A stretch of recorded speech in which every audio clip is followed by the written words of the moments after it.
Jackson Radio Show. Greetings and salutations. You are tuning into the Kevin Jackson Radio Show. And of course, I'm guest hosting for the great Kevin Jackson while he is away triggering lefties all around the country. This time, he'll be triggering lefties in New York. He's going to be on some morning shows. He's going to be on some radio shows. And I am holding down the fort in his stead. We are now talking with my great friend and good buddy, very, very talented photographer who lives in Charleston, where basically the Charlottesville Light protests are happening. I mean, these Confederate monuments are littered all around the South. And of course, you know, I mean, funny thing that the left is deciding to do this now. Why now? I mean, doesn't it seem so stupid? Doesn't it seem like they're wasting all of their political capital on something that's just kind of basic? It's a little bit boring if you ask. You know, I mean, why now? Why not when Obama was president? Why not when Bill Clinton was president? Why not when Jimmy Carter was president? I don't get it. But anyway, we're here with Mike Campina. He's a photographer. He's going to tell us what it was like on the ground zero of the Charleston protest and rally to basically preserve and to destroy and move the Confederate monuments. Mike, tell us a little bit about what it was like on the ground. Yeah, you know, I didn't know what to expect. You don't really know what to expect a lot of times when these things happen so quickly and you're rushing onto a scene. It was a modest group. There wasn't a whole lot of people, I got to be honest. They were gathering together. They were rallying around the idea of removing the statue, the monument to John C. Calhoun, who is known for being a proponent of slavery and his theories on politics heavily influenced the secession from the Union.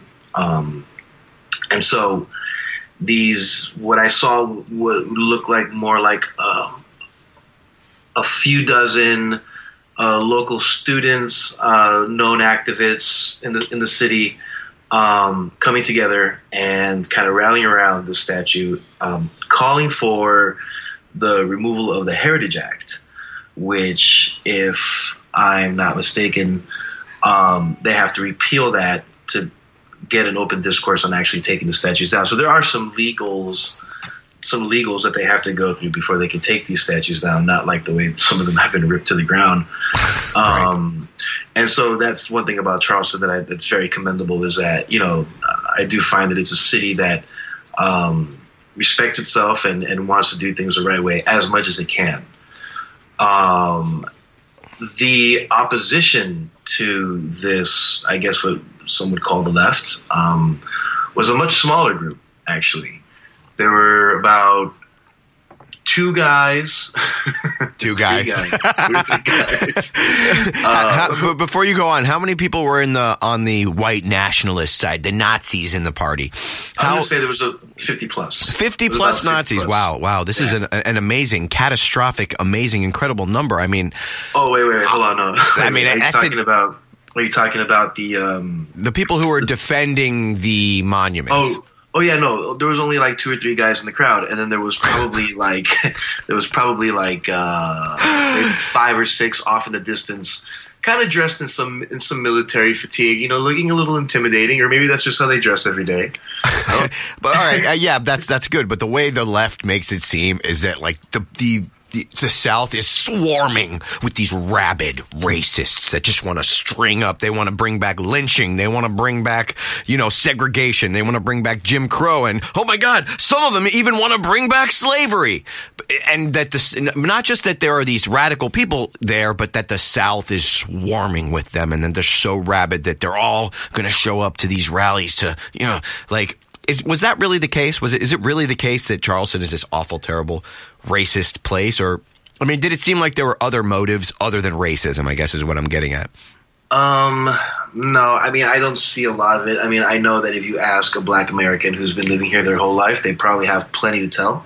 Probably plenty of stories to tell from their grandparents too. But as an outsider looking in, and as a journalist who meets all walks of life every week,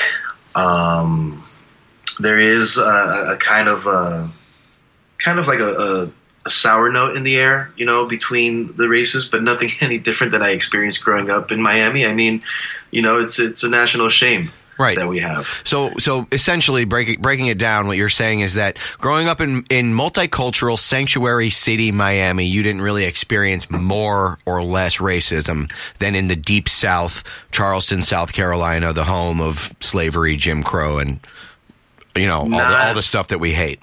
Not necessarily. And I think it's an interesting point to make, not defending anybody or any side. But this rally took place a block away from where the Emmanuel 9 shooting took place a couple years ago. And that young man, I'm not going to say his name, was a sick person. He was a sick person. And he attached himself to an ideology on the fringe of mental reasoning. Right. Which is what a lot of sick people do.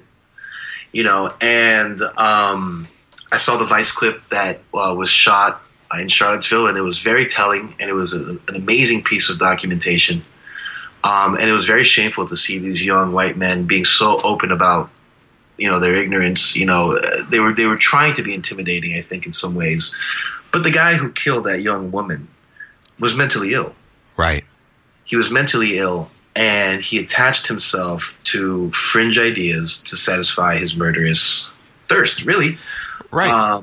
So it's when somebody crazy wearing your team shirt does something insane, unfortunately everybody on that team gets called insane. But that's not constructive to the overall dialogue. Right. Well, I mean, what the left wants to do is they want to pin the entire group of conservatives on the actions of a very few mentally ill people, and basically sort of negate the fact that they're dismissing the entire ideology in the first place. Now, a few months ago, Steve Scalise was shot in the leg, and he was in critical condition for a while because of some deranged Bernie Sanders supporter. And most of the conservatives that I know didn't go out saying, Bernie Sanders is inciting violence. And that's one of the things that you hear a lot. Donald Trump is inciting violence. Jeff Sessions is inciting violence. It's just a matter of time until the gays are taken away and the blacks are put back in chains. And even Joe Biden just a few years ago said, the conservatives, they want to put y'all back in chains. Absolutely ridiculous scare. I mean, they call us the scaremongers. But even when a conservative was shot in the leg by a deranged Bernie bro, most of us came out and said, okay, yes, the leftist philosophy does promote violence, but Bernie Sanders himself didn't promote violence, and he didn't himself call out for violence. To me, that's one of the distinguishing differences of the two different sides. Did you see that manifest while you were there at the protest? Did I see? I didn't see a lot manifest. What I saw was several dozen young college students and very upset, mostly white young people, sharing a megaphone, calling for the removal of the statue, and sharing stories.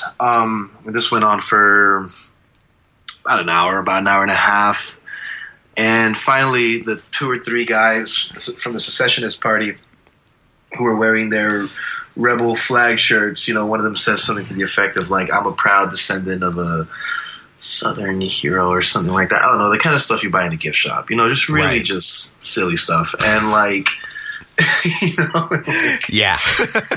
And, like, these guys were, filming it with their iPhones or whatever they had. And, after hearing, one side talk for a long time, I'm very centrist in my ways of being. I like to hear all sides, even if it's unpleasant. And I was kind of eager to hear what the secessionist party had to say. I mean, I really wanted to hear it. I mean, not that I would agree with it or anything. I just was curious. I heard one side talk for long enough, and, I was ready to hear the other side. And so one of the 2 or 3 guys that actually had the courage to kind of be in the crowd started to speak up. And I was very disappointed when that crowd just booed him and cursed him out and screamed at him and catcalled him. And he tried a couple times. I gotta say, he was trying to keep his composure. He reminds me of my military uncle who just like, won't lose his cool. He'll just keep on talking until he realizes there's just nothing he can say. And right. So the white supremacists, the nasty, awful, terrible racists people got up there to speak some, some whatever they wanted to speak, and the Antifa folks wouldn't let them talk. The Antifa folks mostly being a bunch of white folks, basically, was what you're saying. Yeah, it was disappointing. It was disappointing because I got to see what exactly is wrong with the way we treat each other now and why nothing works. And we're going to talk just a little bit about that when we come back. We got a hard break coming up. Get me at Shaq General. We're talking with Mike Campina. We will be right back. Kevin Jackson on the Black Sphere Radio Network. Do you owe back taxes to the IRS or state? The secret to avoiding the IRS nightmare is to seek professional representation. My friends at Security Tax Associates provide the most cost-effective and ethical representation in the industry while helping to avoid seizures, levies, and wage garnishments. Security Tax Associates is here to ensure that the appropriate steps are taken to permanently eliminate any possibility of future tax burdens once and for all. For a free, no-obligation consultation, contact Security Tax Associates, 844-779-4177. That's 844-779-4177. 844-779-4177. Or visit them at securitytaxassociates.com.